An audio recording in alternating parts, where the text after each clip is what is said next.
The government were not just defeated in the House of Lords yesterday, they were absolutely positively pulverised in a vote in the House of Lords when it came to post-Brexit food standards. I'm going to bring you all the very latest on this in this report, but as ever guys, you can please start off by giving this video a big thumbs up, click subscribe and the bell so you don't miss future episodes. Yeah, I'd be interested to know, by the way, if you've heard or seen anything of this story elsewhere, because it shows you what is going on in terms of the House of Lords and the composition of the House. This was a heavy defeat. As I said, not even close. It was a heavy defeat for Boris Johnson's government in the House of Lords last night over the country's food standards post-Brexit.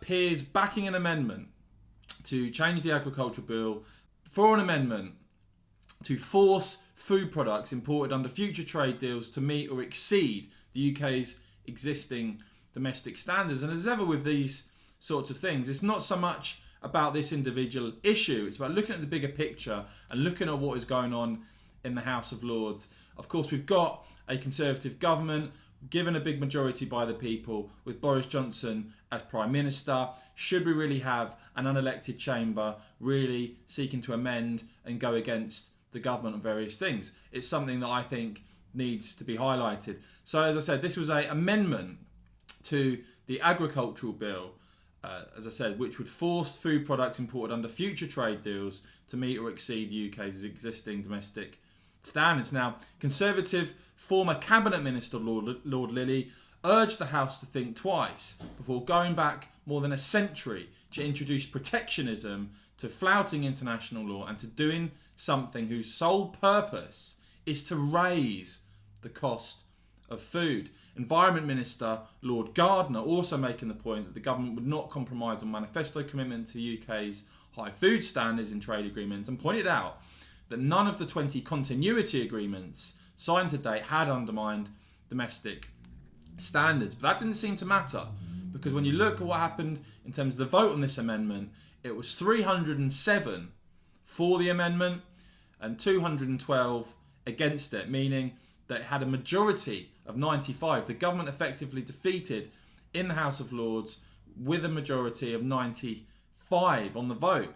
And when you look, and by the way, the government said, of course, they're dedicated to improving animal welfare standards and had robust processes in place to protect them. They also said that existing legislation retains standards to maintain the same level of protections for both domestic and imported products.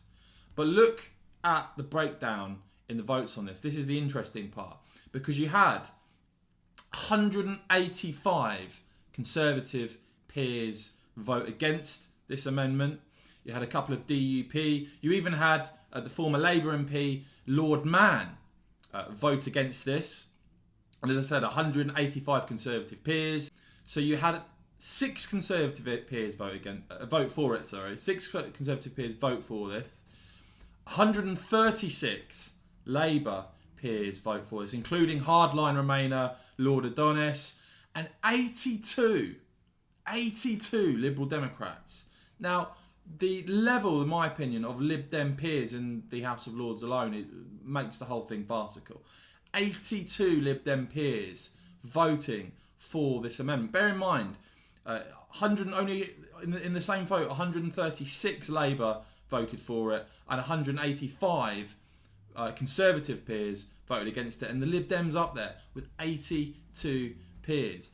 And regardless of these individual issues, you're going to see this time and time again, which is why I pointed out, really, the government have, when it comes to the House of Lords, in my opinion, 3 choices, don't they? They can either pack the House to make it more reflective of the public mood.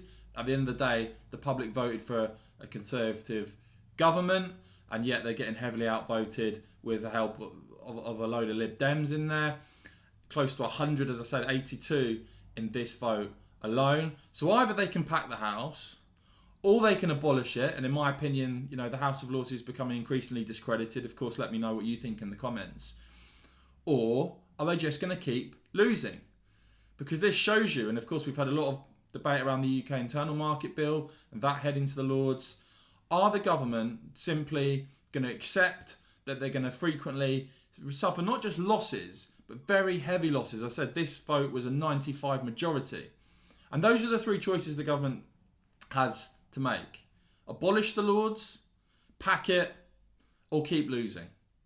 Let me know what you think in the comments below, guys. But I thought that I'd bring this story to your attention because in years to come, in months to come, we may keep seeing these sorts of votes. And as I said, this one wasn't even close. A majority of 95 against Boris Johnson's government. Know what you think the government should do? Should they pack the Lords? Should they abolish the Lords? Or should they just accept they're going to keep on losing? As ever, guys, if you've enjoyed this report, please click thumbs up, click subscribe and the bell so you don't miss future reports. Thanks for watching.